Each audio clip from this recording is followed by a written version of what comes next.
नमस्कार। अपना कहानी कॉर्नर में आपका बहुत बहुत स्वागत है। मैं हूँ अरुण शेखर। कहानी आपके लिए लेकर आता हूँ जो आपको कुछ सिखाती हैं, कुछ बताती हैं, ज़िंदगी में कुछ नया जोड़ती हैं। तो चलिए, आज की कहानी एक नए कहानीकार यानी कि अभी तक मैं प्रेमचंद की ज़्यादा कहानी आपके लिए लेकर आता रहा हूँ। आज एक कहानी है सादत अली हसन मंटो की। और ये बड़ी कड़क कहानियाँ होती हैं, ज़िंदगी की ऐसी सच्चाइयाँ होती हैं, नंगी सच्चाइयाँ इनको आप कह सकते हैं। ऐसी एक कहानी है जिसका नाम है ठंडा गोश्त। तो चलिए कहानी आरंभ करते हैं। अगर आपको चैनल की कहानियाँ पसंद हैं तो कृपा करके चैनल को सब्सक्राइब कीजिए, लाइक कीजिए और कमेंट करके ज़रूर बताइए कैसी कहानी आपको पसंद है। कहानी आरंभ करते हैं। ठंडा गोश्त। ईश्वर सिंह जो ही होटल के कमरे में दाखिल हुआ, कुलवंत कौर पलंग पर से उठी, अपनी तेज तेज आंखों से उसकी तरफ घूर कर देखा और दरवाजे की चिटकनी बंद कर दी। रात के 12 बज चुके थे। शहर का वातावरण एक अजीब रहस्यमयी खामोशी में गर्क था। कुलवंत कौर पलंग पर आलथी पालथी मारकर बैठ गई। ईशर सिंह, जो शायद अपने समस्यापूर्ण विचारों के उलझे हुए धागे खोल रहा था, हाथ में कृपान लेकर उस कोने में खड़ा था। कुछ क्षण इसी तरह खामोशी में बीत गए। कुलवंत कौर को थोड़ी देर के बाद अपना आसन पसंद न आया और दोनों टांगें पलंग के नीचे लटकाकर उसे हिलाने लगी। ईश्वर सिंह फिर भी कुछ न बोला। कुलवंत कौर भरे भरे हाथ पैरों वाली औरत थी। चौड़े चकले कूल्हे, थुल थुल करने वाले गोश्त से भरपूर, कुछ बहुत ही ज्यादा ऊपर को उठा हुआ सीना, तेज आंखें, ऊपरी होंठ पर सुरमई गुबार, ठोड़ी और बनावट से पता चलता था कि बड़े धड़ल्ले की औरत है। ईशर सिंह सिर नीचा की एक कोने में चुपचाप खड़ा था। सिर पर उसके कसकर बांधी हुई आह पगड़ी ढीली हो गई। उसने हाथ में जो कृपान थामी हुई थी उसमें थोड़ी थोड़ी कंपन थी। उसके आकार प्रकार और डील डॉल से पता चलता था कि कुलवंत कौर जैसी औरत के लिए सबसे उपयुक्त मर्द है। कुछ क्षण जब इसी तरह खामोशी में बीत गए तो कुलवंत कौर छलक पड़ी, लेकिन तेज तेज आंखों को नचाकर वो सिर्फ इस कदर कह सकी, ईशर सिंह। ईशर सिंह ने गर्दन उठाकर कुलवंत कौर की तरफ देखा। उसकी निगाहों की गोलियों की ताब न लाकर मुंह दूसरी ओर मोड़ लिया। कुलवंत कौर चिल्लाई, ईशर सिंह। लेकिन फौरन ही आवाज भींच ली। पलंग पर से उठकर उसकी तरफ होती हुई बोली, कहाँ गायब रहे तुम इतने दिन? ईशर सिंह ने खुश्क होंठों पर जबान फेरी, मुझे मालूम नहीं। कुलवंत कौर भन्ना गई, अरे ये भी कोई मैयावा जवाब है? ईशर सिंह ने कृपान एक तरफ फेंक दी और पलंग पर लेट गया। ऐसा मालूम होता था वो कई दिनों का बीमार है। कुलवंत कौर ने अपने पलंग की तरफ देखा जो अब ईशर सिंह से लबालब भरा था और उसके दिल में हमदर्दी की भावना पैदा हो गई। चुनांचे उसके माथे पर हाथ फेर कर उसने बड़े प्यार से पूछा, जानी क्या हुआ तुम्हें? ईशर सिंह छत की तरफ देख रहा था। उससे निगाहें हटाकर उसने कुलवंत कौर से परिचित चेहरे की को टटोलना शुरू किया। कुलवंत। आवाज में दर्द था। कुलवंत कौर सारी की सारी सिमट कर अपने ऊपरी होंठ में आ गई। हाँ जानी, कहकर वो उसको दांतों से काटने लगी। ईशर सिंह ने पगड़ी उतार दी। कुलवंत कौर की तरफ सहारा लेने वाली निगाहों से देखा। उसके गोश्त भरे कूल्हे पर जोर से थप्पा मारा और सिर को झटका देकर अपने आप से कहा, इस कुड़ी दा दिमाग ही खराब है। झटके देने से उसके केश खुल गए। कुलवंत अंगुलियों से उनमें कंघी करने लगा। ऐसा करते हुए उसने बड़े प्यार से पूछा, ईशर सिंह, कहाँ रहे तुम इतने दिन? बुरे की माँ के घर। ईशर सिंह ने कुलवंत कौर को घूर कर देखा और फौरन दोनों हाथों से उसके उभरे हुए सीने को मसलने लगा। कसम वाहे गुरु की, बड़ी जानदार औरत हो।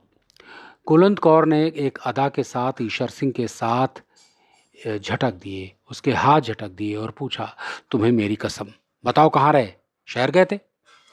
ईशर सिंह ने एक की लपेट में अपने बालों का जूड़ा बनाते हुए जवाब दिया, नहीं। कुलवंत कौर चिढ़ गई, नहीं, तुम जरूर शहर गए थे और तुमने बहुत सा रुपया लूटा है जो मुझसे छुपा रहे हो। वो अपने बाप का तुख्म ना हो जो तुमसे झूठ बोले।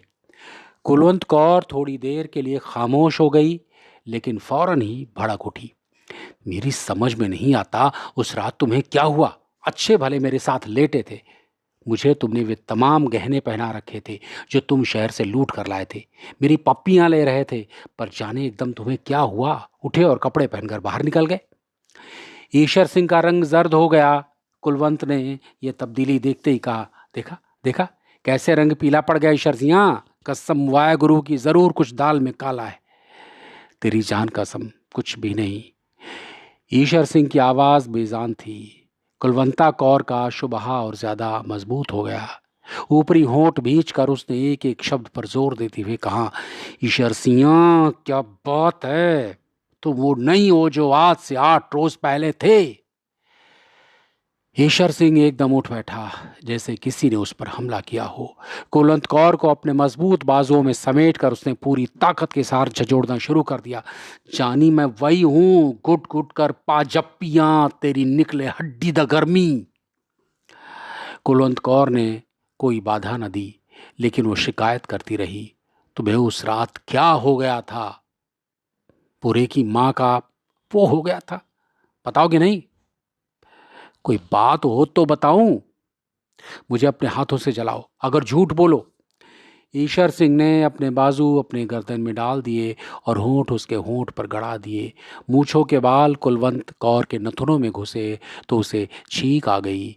ईशर सिंह ने अपनी सर्दी उतार दी और कुलवंत कौर को वासनामयी नजरों से देखकर कहा, खाओ जानी, एक बाजी ताश की हो जाए।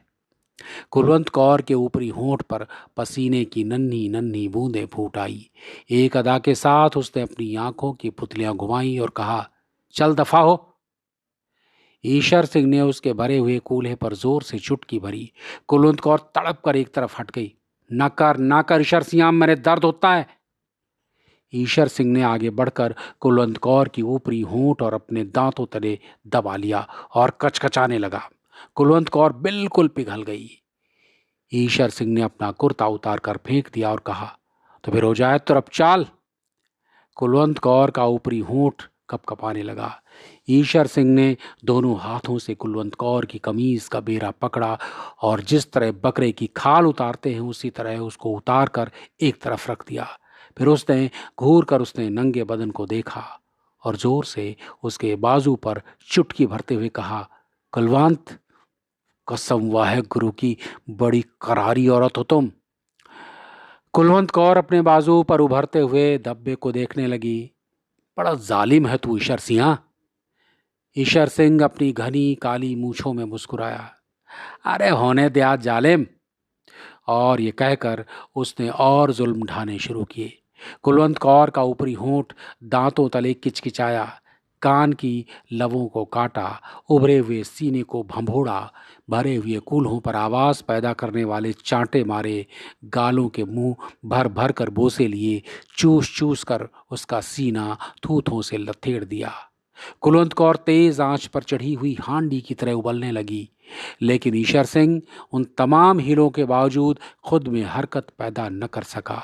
जितने गुर और जितने दांव उसे याद थे, सब के सब उसके पिट जाने वाले पहलवान की तरह इस्तेमाल कर दिए, परंतु कोई कारगर न हुआ। कुलवंत कौर के सारे बदन के तार तनकर खुद ब खुद बज रहे थे। गैर जरूरी छेड़छाड़ से तंग आकर कहा, ईश्वर सिंह, काफी फेर चुका है, पत्ता फेंक। ये सुनते ही ईशर सिंह के हाथ से जैसे ताश की सारी गड्डी नीचे फिसल गई। हाँफता हुआ वो कुलवंत कौर के पहलू में लेट गया और उसके माथे पर सर्द पसीने के लेप होने लगे। कुलवंत कौर ने उसे गरमाने की बहुत कोशिश की, मगर नाकाम रही। अब तक सब कुछ मुंह से कहे बगैर होता रहा था, लेकिन जब कुलवंत कौर के क्रियापेक्षी अंगों को सख्त निराशा हुई तो वो झल्ला कर पलंग से उतर गई।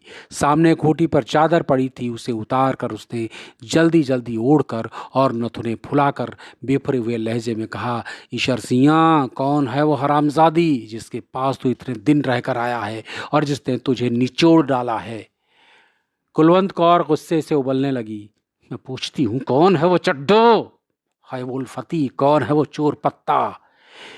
ईश्वर सिंह ने थके हुए लहजे में कहा, अरे कोई भी नहीं कुलवंत, कोई भी नहीं।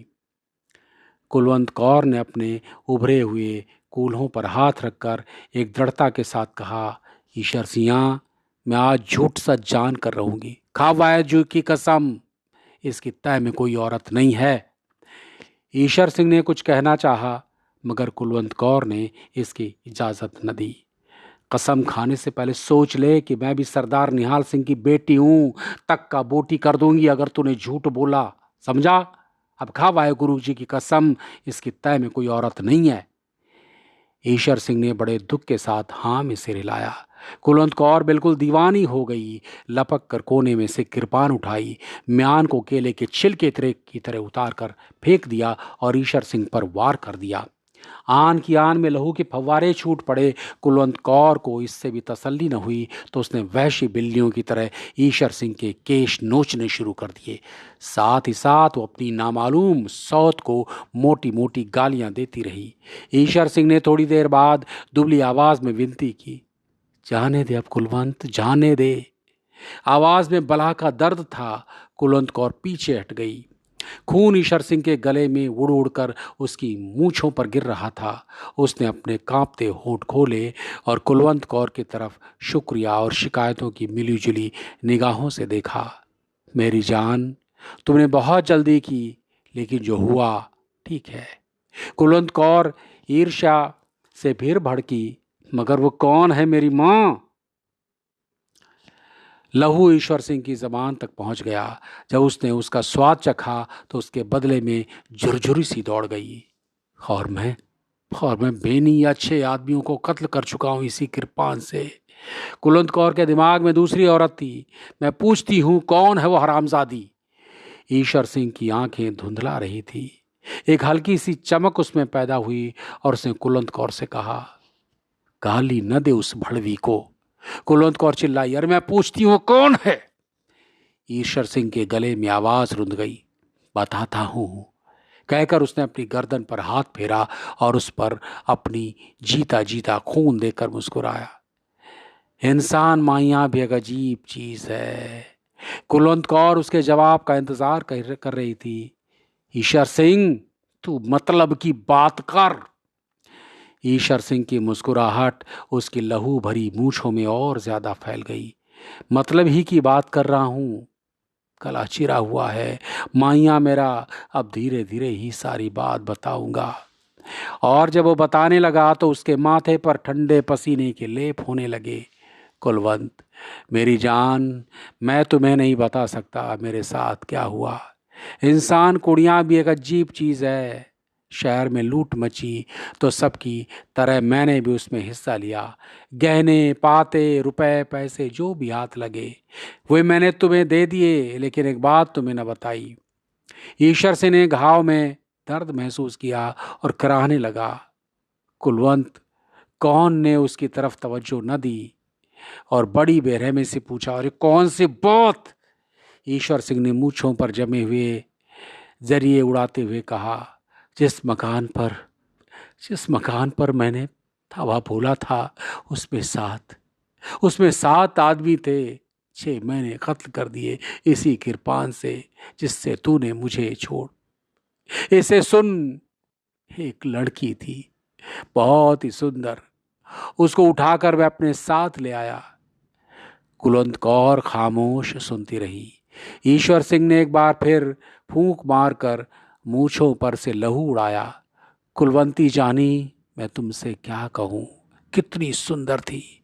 मैं उसे भी मार डालता, पर मैंने कहा नहीं ईशर सिंह, कुलवंत कौर ते हर रोज मजे लेता है, ये मेवा भी चक्कर देख।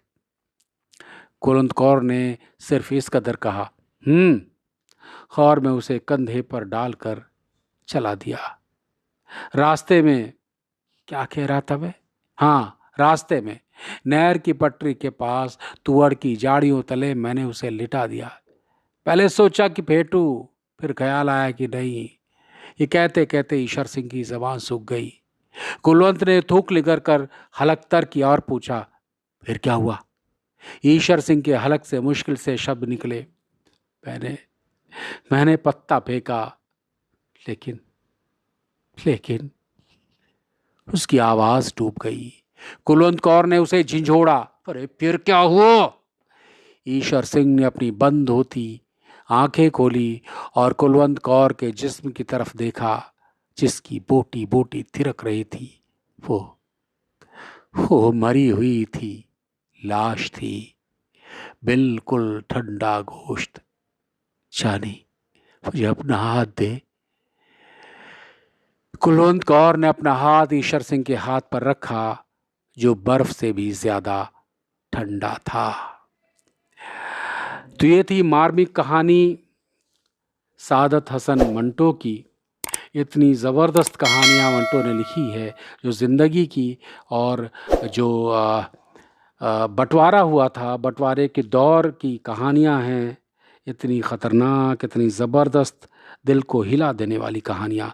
अगर आपको कहानियाँ अच्छी लगी हैं तो प्लीज़ चैनल को सब्सक्राइब करें, लाइक करें, कमेंट करके ज़रूर बताएं कैसी कहानियाँ सुनना चाहते हैं। मुझे इंतज़ार रहेगा। फिर मुलाकात होगी किसी नई कहानी के साथ। तब तक अपना ख्याल रखिए। नमस्कार।